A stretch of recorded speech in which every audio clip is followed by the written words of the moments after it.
Okay, here we go. So today I'm going to walk you through a couple automations that I've been building, been using, and I want to show you kind of step by step. We're going to create one on the fly here. So first of all, we're using make.com. There's lots of automation tools out there. I just use make. And as you can see, this is called cold email. What this one automation does is it looks at a spreadsheet, takes information from that spreadsheet, runs it through Perplexity, which is an AI model that does deep research. It uses ChatGPT to create another email based off the same information. And then of those two emails, it goes through a QA process. This is like my little own AI agent that does my editing, and then dumps that information right back into the spreadsheet. So we all have spreadsheets. If you're in sales, if you're in marketing, if you have some type of customer contact, you live in spreadsheets. And so this is an example. We have full names, LinkedIn profiles, email addresses, verified email addresses, their titles, their companies, so on and so forth. Now, how do you turn this list into a customized email? Set this up. We have it running through spreadsheet. We have a filter set up so that we only want to contact or create records for people who are in the United States. And then Perplexity will run through and create the first email. So to set this up, what I've done is I give it a ton of context on the agency itself. So this is what Interrupt Media does. Here's a few links to things like our landing pages, talk more about our services. Plexi is really good at doing the research on the individual pages. You can see there's a lot of stuff in here about who we are. There's a lot of context. And then you go into the user prompt, which is you're a research assistant and writer of customized cold emails. I will provide you with info on contact, blah, blah, blah, blah. And so here I have the spreadsheet. You can see how it's bubbling up on the left-hand side. This is a full name, their email address, about them, address, experience, connections, education. You'll see the list, and then today's date. And today's date is important because I'm asking it to do research in almost real time. So it's going to look for information off of all this data that is relevant within the last, couple of months. So after that email, it's going to run over here. I run a GPT 4.0 on ChatGPT.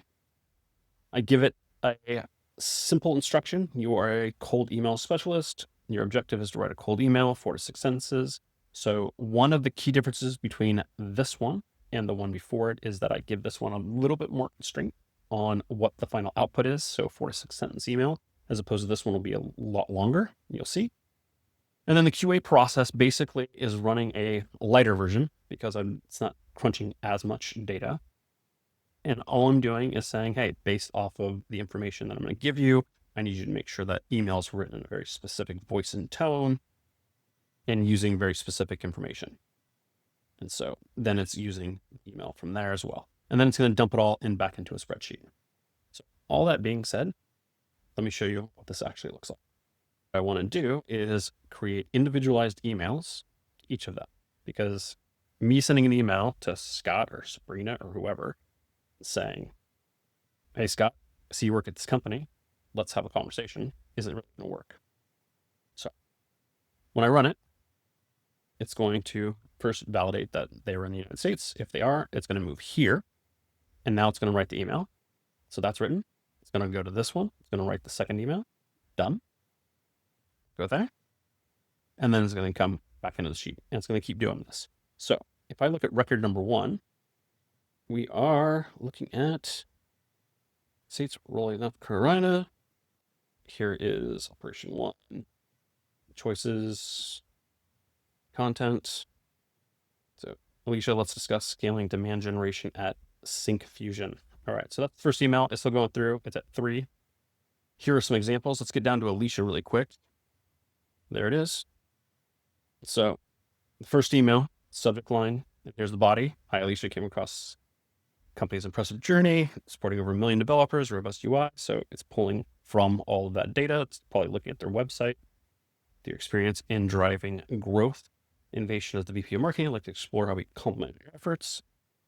some information all about what we can do for them, some case study information, basically proof that we've done it before, and then the end. The second version is a little bit simple. Again, I kept it constrained. So it was just, hey, saw on LinkedIn that you're based in Philly. How do you think Painter will perform this in his debut? I'm guessing that's a reference to their baseball team. Speaking of strong starts, facing the challenge of scaling demand generation, you see this is written fairly well. Internet media, we specialize in crafting demand gen strategies. Curious to chat and see how we can help. Simple call to action. Starts off with a nice little hook. It's personalized. More about how we can help them, what we do, and then the CTA. So that's version number 2. And then the third one is, hi, Alicia, I noticed Syncfusion's remarkable journey in supporting over 1 million developers with robust UI components. Experience, So it is very similar to the first one. It's just edited down a little bit. And then there is a closing. So when we look back at this, see that it did 5. You have all 5 here. This one is going to an Allison. And notice your remarkable track record in shaping growth strategies for B2B companies. So you can see each of them is personalized to a specific individual. And we are able to do this. See, that was 5. Now open this up and I say, okay, now I've got 5, but I've got 200 connections. So let's do 20. 5 people were caught in the filter here. That's what that means. So 5 of the people in this list that it's running through are not located in the United States. So that's the filter for that. Now, if I hit run, you're going to see that it's going to do it all again. So 1, it's starting off with, let's see, Vice President of Operations. All right. Here's the first email. Saw on LinkedIn that you're driving improvements in health tech operations. Open to chatting. And then it's going to spit it out. We'll go down here and this is going to be, and as that keeps running, you're just going to keep seeing these cells just populating. Excited by your Web3 marketing vision. Let's collaborate. Hi, Allison. Came across your profile and was truly impressed by your leadership at Genies and your recognition as an Adweek Web3 marketing trailblazer. That is a nice one. Your work in the intersection of emerging technology, creator economy, and social communication is inspiring. All right. And then here's what we do and how I believe we can help them. Be best to set up a call. That is a solid email. Here is another version of the same email, it looks like, which is good. I particularly enjoyed your insights at the Hacker Noon podcast about avatars as tools for self-expression. Interesting little insight there. And then a shorter version. So the way that I was thinking about these originally was that I would use these automations to both create an email cadence. So it's a highly personalized email that I can send off to that person. Maybe it's an in-mail or some type of direct message on Instagram, whatever social platform the individual is using. I'm on LinkedIn a lot. That can go out to them that basically reads the same, but is different than the email. What works well is when you send the instant message to them and you reference, hey, here's a shorter version of it, blah, blah, blah. Send you an email with a little bit more context. Then the email, because it's a little bit longer, does add the context. And you can write in that email, also try connecting with you on LinkedIn. And what you're doing is you're building like this little tiny ecosystem with that individual. Now we're at 12. We're still going. If I go back to the sheet, we're going to see that this thing is starting to fill up.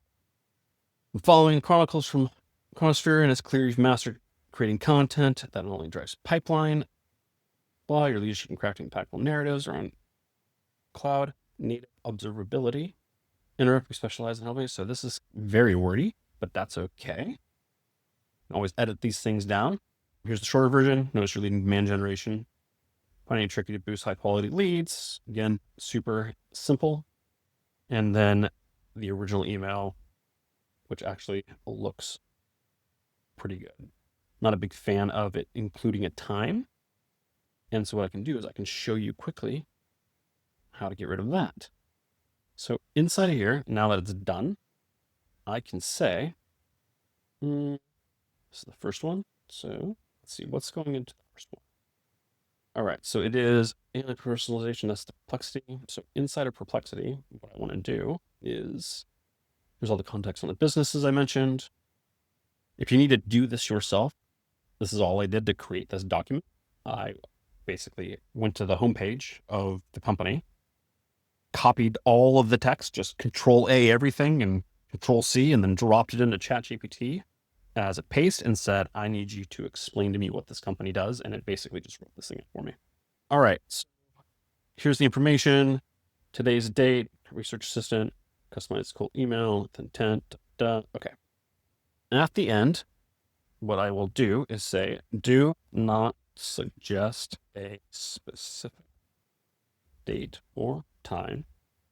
Just ask if they are free early next week, which is good because it's Friday as I'm making this. And I don't want to send it off to him and say, hey, are you free later this week? Because they're going to be like, hey, it's Friday. Why is this guy sending me this? It's going to not ring true. But if it says early next week, it's always going to be relevant. Even if I send this email on Tuesday, sure. Can I try and schedule the call Thursday or Friday? Maybe, but let's be honest. It doesn't matter. Just always push it out to next week and start filling up your calendar that way. Save it. And now let me run this test again. Instead of running it on 20, I'm going to run it on 4. And it will go through. And what we see on the output, it should be that we don't include times anymore. So just for color coding, we'll do greens from now on. All right, so hi, all. Hope this email finds well. Clearly without formal authority. Okay. Near to hear from you. All right, that's the next one. And then the edited version, if you can cross your impressive track record at pioneering new technology. It touches on some very specific things on his profile. Saw on LinkedIn that you attended Stanford. Did you ever participate in their famous DREV project? Don't know what that is, but I guess Perplexity did some research. Speaking of innovation, have you noticed any challenges in your current lead generation efforts? Great. Interrupt meeting, we've helped clients boost webinar registration by 90%. All right. Curious if we could do something similar for your team. Again, short and sweet. Last one, I believe this is the last one. Amy, came across your impressive background, particularly with your role in accelerating growth at All right, so I really quickly want to alpha software. That's the delta, the variable. All right, Iwasco. Is that the same person? I'm going to say yes. Yep. So, as you can see, we have Amy, size of the company, website of the company, industry, technologies on the site, where they're located. All I'm feeding the machine is information that you can get from any list building service. And I'm feeding it through the system to do research with AI, then to write an email. ChatGPT is not great with internet search, so I use it only for the text-based stuff. So it writes the second email. And then I have this other module, this AI agent, where I've programmed it on who we are, what we care about, what we do as a service. Then it ingests all the information from the emails and it writes it in a more concise manner based off of what we do. And then drops it back into the Google Sheet. Now, this just saves a ton of time because for anyone who is downloading lists on a regular basis, if you use Apollo or ListKit, or I think Clay does this as well, and you just download a bunch of contacts, finding ways to use that information in a meaningful way to personalize outreach is very difficult unless you use another platform. And what this does is it builds a platform for you. So that's one. Next, I'll walk through a second automation. I've done this one before, but I'm going to show it again. This is the content creation. There's lots of example or tests up here. Bottom of funnel, middle of funnel. Based off the funnel, I can actually program it to write certain ways. But this is one I've kind of landed on. We use Airtable. It goes based off of the topic, finds statistics. So it uses Perplexity to go find stats and research. It does more research on the topic itself. It then writes an article based off of that information. And I use Perplexity to write the information, because Perplexity, I don't know if this is real or not, but this is my experience. Perplexity does a better job writing articles based off of Perplexity information. When I was trying to use ChatGPT to just ingest all of this data and write something, it was never coming out correct. So I've just started using Perplexity to write that first draft. Then what it will do is go and look at these articles and determine set number 3, 4 high intent keywords that we want to focus on. And then we go into the formatter, which is basically the AI editor. So the editor will go through all the content and say, here's my voice and tone, here's what we do, blah, blah, blah. I'll write me my article. And I'll walk into that in a minute. Then it generates a title, creates an email based off of that, and creates a LinkedIn post, Twitter post, and then drops it into a doc. Now, let me show you what that looks like. So this is the content hub for everything that we do at Interrupt. And I set these up for any of our clients as well. They don't all have the same number of tabs, but you get the idea. This is a list of all of the articles that we are producing. These are all in review. Here's all of the articles that we have published based off of funnel stage, audience, who the author is, headline. Let's see. All right. So all in review. All right. Now, just for this example, I'm going to show you how this works. So as you can tell, if I open up the record, this one's in review. It's top of the funnel. Audience is content marketing leaders. The topic is how to repurpose one video into 10. There's an article link, the keywords, all of the research that was done through Perplexity is all stored. All the stats are stored. And here's the article body. Here's a formatted version of the article. This is the editing piece. Here's the email, LinkedIn post, Twitter. I believe that's it. Okay, so that's a completed version. What I will show you also is if I open up the doc, this is what the output looks like. There's a lot of content in here. So headline for the article, opening. It includes backlinks to different parts of our website. It's a meta description. We use WordPress, so we add meta descriptions, keywords. Here's the email that you saw, LinkedIn post, Twitter, and then all the other information gets added in here. All right. Okay. So Airtable is the hub for everything. Now, if I take all of these again, I drop them into here. All right. So now I've got 4 articles that are ready to run. That's the status. So it can be ready to run, planning, editing, review, and approved to post. Planning, just things that we're planning. Ready to run is what I'm doing now. It's basically, hey, here's some basic information, create the stuff. Once it's created, it goes into editing. Editor looks through it, make sure that output is good. Then it goes into review. It's one final step at the editor just to make sure that everything flows correctly and it's fine. And then it gets approved to post. Now, that sounds like the typical writing process. In reality, this is much more truncated because we are able to create multiple articles, emails, social posts all at once. So once it's ready to run, it goes into editing. There's a very simple workflow that the editor goes through. It takes them about 3 minutes per article and it's ready to go into review. And when I look at it or when somebody from the team looks at it, they're only looking at it for maybe a minute. They're literally just scanning the document. So from idea to creation to being ready to publish for one article might be 4 or 5 minutes total. So we have ready to run, funnel stage, tofu, mofu. Audiences are all different. So we have a content marketing lead, we have head of demand gen, we have a marketing operations person, and a VP of marketing. And then for the topics, we can have it super simple where it's like just a sentence, right? Or you can add a little bit more context, which is, special keywords, whatever it may be, could have keywords in this case. Sometimes it is a specific pain point or a specific opportunity, whatever that is, you want to add context into whatever the topic is. Okay. And so you'll see there's nothing in here, right?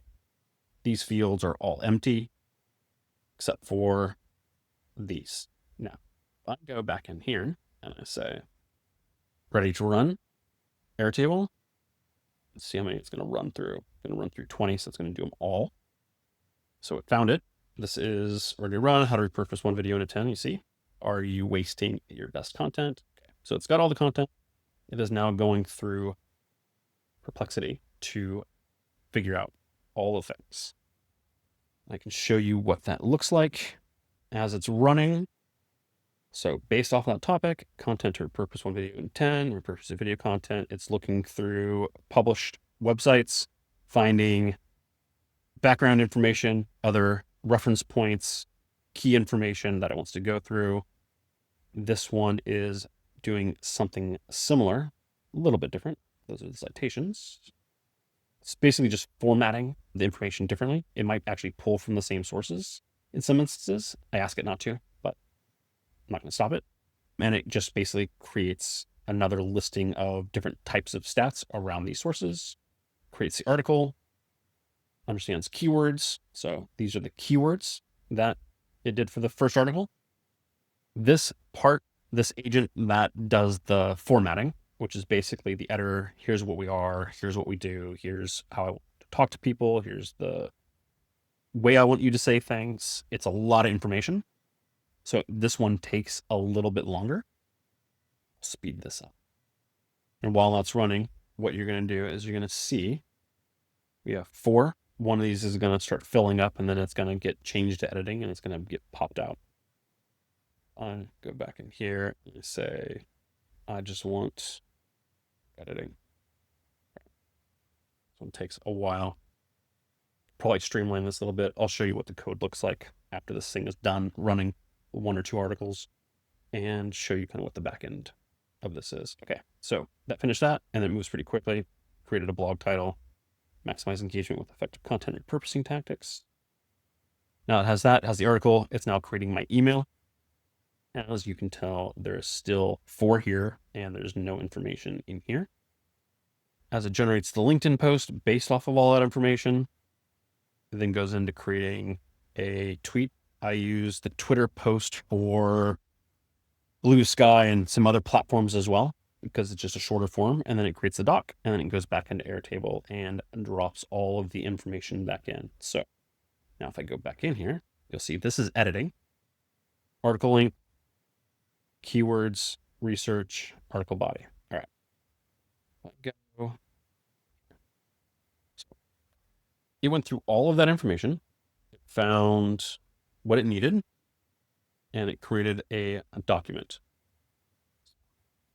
It starts it off, just explain this. This is called Markdown for those of you that are unfamiliar. It's basically just a writing language that most platforms understand. We'll see in a second. So I paste from Markdown. Now you'll see it's got heading, opening paragraph, different sections. It's got links to our website, linked call to action for a landing page, meta description, keywords, email. What works well with the email is that we kind of stage this thing up, and when the article gets published, we'll add a link in here that drives the blog post, LinkedIn post, Twitter and Blue Sky, and then the raw post. The raw post is good because I can take this and I can chop it up and do other things with it as well. So that's one. See where we're at with the rest of them. So it's editing that second article now. As you can tell, we have this article already done. And the benefit of this, the biggest part of this, is that when I need to create a library of content around a specific topic or set of topics for a specific audience, and I don't necessarily need to know a lot about the topic or a whole lot about the audience. Thankfully, being in marketing, I know my audience and I know topics fairly well. Not all of them, but this kind of fills that gap. So you don't need to go find multiple specialist types of writers because the AI will do all of that specialized stuff for you. Research, article body. All right. This one should be just about done. Let's double check. All right. It is generating a LinkedIn post. It's already got the email done for operation 2. So this moves second. All right. Twitter moves quick. And it's going to create the doc. If I go back here, we will see that this one is now editing, filling in all of those parts of the database. And if I open this up, you'll see it's the exact same thing. And you'll see that. So this one is maximize engagement with effective content repurposing. This one is content repurposing. Are they both content repurposing? They are. Okay. That makes sense. I thought something got messed up for a second. All right.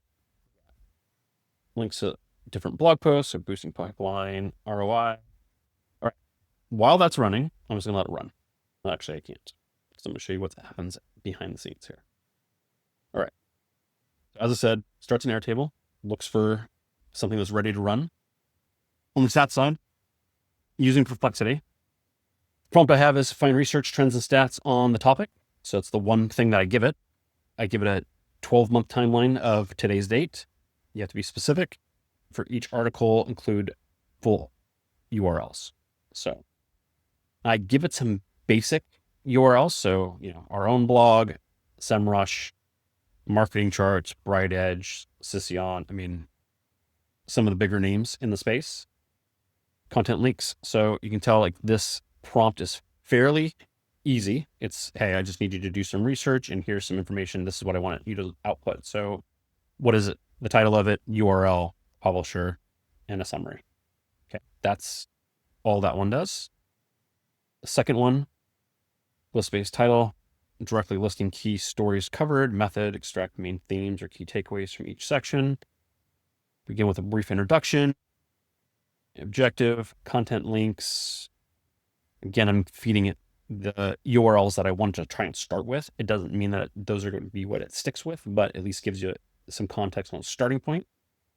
And then that's the system prompt. The user prompt is, you provide a B2B marketing report on 5 recent unique articles within 45 days of today that educate and provide actionable tips on the topic of whatever the topic is.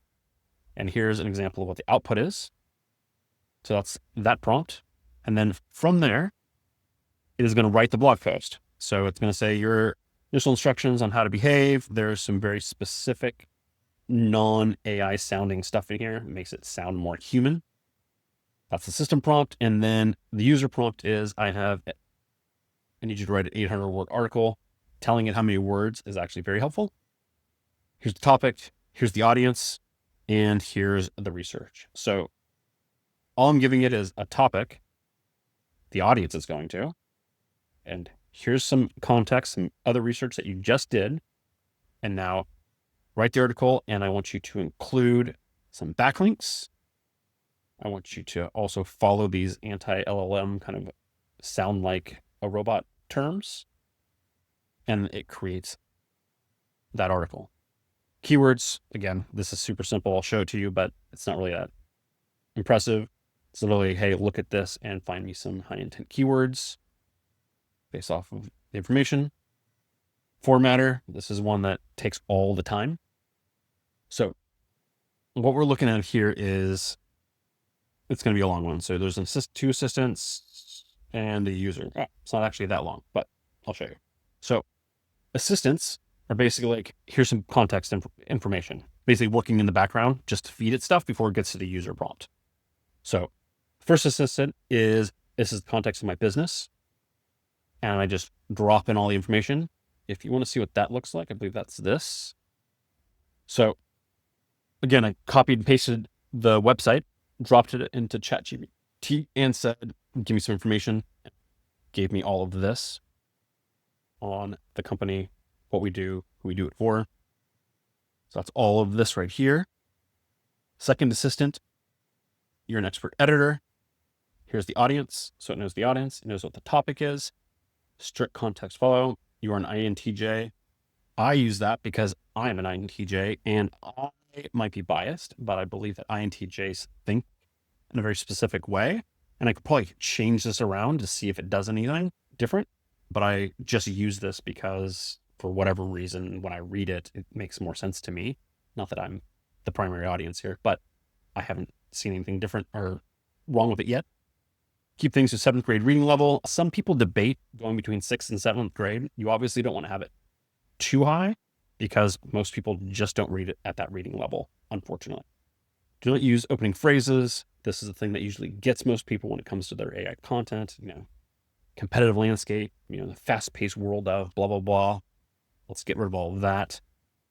You want to be authoritative and mentorial. So the articles are written in a way that outside of being authoritative on the topic, it is literally trying to teach you and be a mentor to whoever the reader is in the process. Some examples of what that looks like. The third assistant. Now, here's where things get interesting. So, recap really quickly. Here's who we are. This is Interrupt. Here's what I want you to do is to edit this article. And now here are some internal backlinks. Now, there are multiple ways to do this. Right now, this is how I'm doing it. You can actually create an entire separate database that it'll constantly pull and find the best information. But what I do is cut and paste our sitemap with some minor editing saying, hey, here's our most recent blog post or most recent 20 blog posts or whatever. So you'll see it's, blog post, link, blog post, link, blog post, link. And so it'll look through all of these as it's running and determine which ones make the most sense for the article. Fourth assistant, here are lead gen backlinks. So this is blog posts. These are landing pages. Clear delineation. One you read, one is set up so that you can fill out our form. Here's some writing rules. I always include information on what not to sound like, just to make sure that it is reinforced. Then the user prompt always ends on a user. So now format, based on all that information I just gave you above, format this into a blog post, 800 words long to this audience. Headings, this is where I tell it how to use the headings. Backlinks, I tell it where to put the backlinks. Call to action, additional notes, and then all of the stuff. So the results from the keywords. Hold on, let me see if I can zoom out on this enough. There. My format. There. All right. So it's taking the result from the keywords, topic from Airtable, audience Airtable, all of the Perplexity searches. See those bubbling on the side, and then speak like a human. Save that. Title, creates a title. Newsletter, again, I'll show it to you, but it's nothing outstanding. Engaging email, I use the Seinfeld email sequence. If you don't know what that is, you should check it out. This explains what it is and how to use it, and then it gives it some information from Perplexity to write the email. And then the user prompt is create an email. And here's some basic information and how to end it. All right. And then it creates a Google Doc. So now if we go back here, we should see there's the backlink for a blog post, another backlink to a blog post. This is going to be a landing page. It is content marketing landing page. Here is another blog post, and then our landing page, call to action. All of that happens almost instantaneously. Well, as you saw, it takes a couple minutes. But if you need to scale your content production and to the audiences or whatever the topics are, you just need to create stuff so that you can get into market quickly. This is the perfect workflow for that. Especially when you start needing more landing pages and things like that, you can add one of these modules so that it actually creates landing page copies. So for example, if I go to Interrupt and I go to our services and let's check out AI content automation service, most landing pages at your own company are going to follow a very familiar format. So we have a headline, we have secondary headline, we have call to action, then we have headline, copy, bullet points, quote, line, section, bullet points. As we're going through this, what I want you to understand is all you need to do is know how many words are in this, how many words are in that, and so on and so forth. And then when you write it and when you feed it in, you'd say something along the lines of, let's actually open this up, word counter. I go to here and I say, how many words is this? So that's 10 words, 81 characters. When you're creating the landing page, all you'd say is, I need a headline for this landing page that is 10 words or 81. I use characters actually because it's better than using the words. 81 characters long. That way you know that it's always going to fit right here. And the same for all of them. I just map it all out. Okay. That, my friends, is the content bot. So you've seen the sales personalization, the personalized email creation content. Let me walk you through a couple of other tools that I use on a very regular basis. These automations, these kind of AI agents and these things that are kind of speeding things up for me are really good for mass creation of stuff. If I need a ton of blog posts, I need a ton of landing pages, I need a bunch of emails written, this takes care of it really quickly. Now, many times I don't need all of that. So I'm not in Zoom, but if I go to ChatGPT, I've created a bunch of customized, I guess they're agents or custom GPTs. So this is my social marketing generator. See, I created it. What I can do with this is if I have this blog post, and though I already have a Twitter and a LinkedIn post already created for this through the automation, I go to the actual blog post. So this is the copy of the blog post. Just copy it all, just the article itself. If I go back into ChatGPT and I say, all right, I need a LinkedIn post. It doesn't care, but I'm going to care because it's not written correctly based on this article. Now, sure, you can go to ChatGPT and just write this anyway, but this specific custom GPT is designed to create an output in a very specific type of format. Searching is knowledge. LinkedIn post ready to go. Let you on a secret. You're wasting your highest ROI content, and it's quite killing your marketing efficiency. Spent weeks creating it. Da-da-da. This is actually a good post. It's got a hook, leads into it. It's visual, has a call to action at the bottom. Probably wouldn't use that. I use it in the custom GPT because other people use this.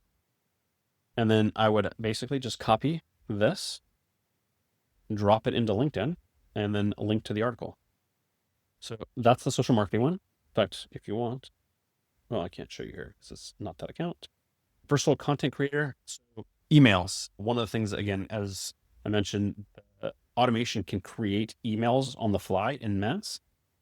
Sometimes I just need a different nurture sequence together. Maybe it's not an email on a blog post. Maybe I need to build a nurture sequence for Pardot or for whatever marketing automation platform. So from here, I would say I need a email for this article. Okay, so, well, that's the social post, but it doesn't matter. Hey friend, I got a confession. I used to be a serial content creator, webinars, blog posts, can you name it? You build it, and then I did publish. Okay, solid email. Gets people's attention, identifies the problem.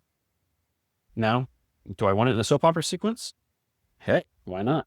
So, yes. And what this custom GPT is designed to do is take a topic and then break it down into a series of emails. I think there'll be 3 or 4 emails in this. So I wasted $20,000 on content, not because it was bad. It was actually great, but everybody vanished, blah, blah, blah. And then these emails, the sequences, lead to the next email. So every email ends on a cliffhanger. Now it's going to do email 2. $0 strategy. I saved my best content. Yesterday I told you how I wasted $20,000. So where else can this live? That's it. Da, da, da. Was it compound? All right. I'll tell you what happened in tomorrow's email. So, okay, start. The moment I almost killed the repurposing strategy. All right. Hey, friend, one weekend, but I made a huge mistake. Explains the problem. It's formatted well. And then the last email. All right, you get the point. Now, I could copy this, put it into an email sequence, drop it into a marketing automation platform, whatever it is, but here's my emails. That'll go out. Which one? I think it's this one. So cheat sheets are a whole nother topic, but I use this custom GPT for this one use case. Now, I have a well, let's actually just keep using the same blog post now. I need a landing page for content. See, I'm just going to give it some extra context because I haven't done this workflow in a while. I need a landing page for content repurposing based on this info. All right. Well, actually, I'm going to show you how this works with the blog post. Okay, so that's the prompt. Paste in the article. 9 words. This would be the name of any downloadable that would go with it. Stretch your best content further. Copy. Key benefits. Now, if you go back to this page, and go to resources, click on a guide. You'll see there's headline, copy, key benefits, and then I add an image. Now, the one AI does all of this. So every time I create a new asset, I can just drop the copy for the asset and it gives me my landing page copy. I can create my landing pages for services or anything from this as well. We have long cheat sheet creators. So different from the general one. What this is going to do is it's going to give me what I need in a table format so that I can then import this into Canva. This is typically the tool to create the PDF. Right? Gives me some copy, gives me some data points, 4-step process table, and that's it. Okay. Now, what this does is if I go, let's see if I want to create, actually here, let's just, here. So this is how most of you are going to do it. Canva looks different with all their new AIs. All right. We'll try and make this thing move fast. So I'm just going to create a template from here. Now, you see, it's already filled out. I actually don't care about any of this. So I'm going to, all right. So I have a title and I have a page and then I have another type of page. What to do is if I go into Canva, I hit bulk create. Everybody has that. Well, if you have a paid account, you have access to this. This is interesting and new as well. Interesting. All right. I'll play with that later. It starts off with basic information. You don't need any of this. So you clear the table. Then if I go to ChatGPT and I take this information here, if I copy all of this, the only middle step is to go into Sheets really quick and drop it. You'll see that it's got all the stuff. Thing. So now I just copy this. It's just the extra step. And when I go in here and see, you'll have your headings. You'll have a blank spot. Doesn't matter. We'll keep going. So that one's empty. Doesn't matter. Hit done. The way we create these things is if I go here and I say connect data, and I want to say that this is going to be, that's why. It'll work. It just didn't give me my output the way I expected it to. Okay. Gothic. Sorry. I need to connect things. Data manually. It's got all the information. I say connect data. I say purpose of performers. This. And I say connect data. Do reviewing content. Do this. And I say connect data. I say optimize for visibility. Data. Lead with purpose. All right. Now, if I hit continue, what it's going to do is going to generate those 6 images based off that information. Now, it takes time to create these templates. This is not the most perfect example, but it works for what I'm trying to show you. So you would basically dump all this information in. You can see, move stuff around, format it. But in reality, all it really does is it looks like this when it's done.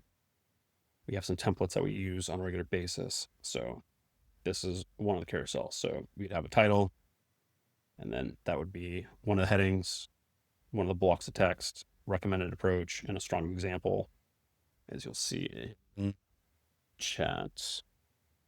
It's kind of how it goes through it. So optimize for visibility, lead with repurposing, and things to avoid. It's a very similar format where it's going to be like pro tips, caution, this like the things to avoid. It just gets all mapped in, and then I can create, in this case, it's a 17-page swipe file on the topic.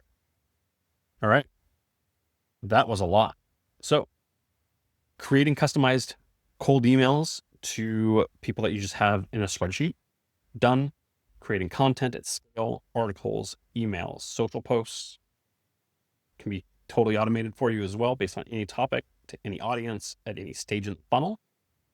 And then being able to take information and then pull it into Canva and design it in a way that you can then create swipe files, carousels, PDFs, whatever it may be. We create a lot of our downloadable content, our guides and stuff in that same fashion. If you have any questions about that and you want to learn more, like this, follow, share it, reach out to us, and I'd be happy to show you more. Thank you.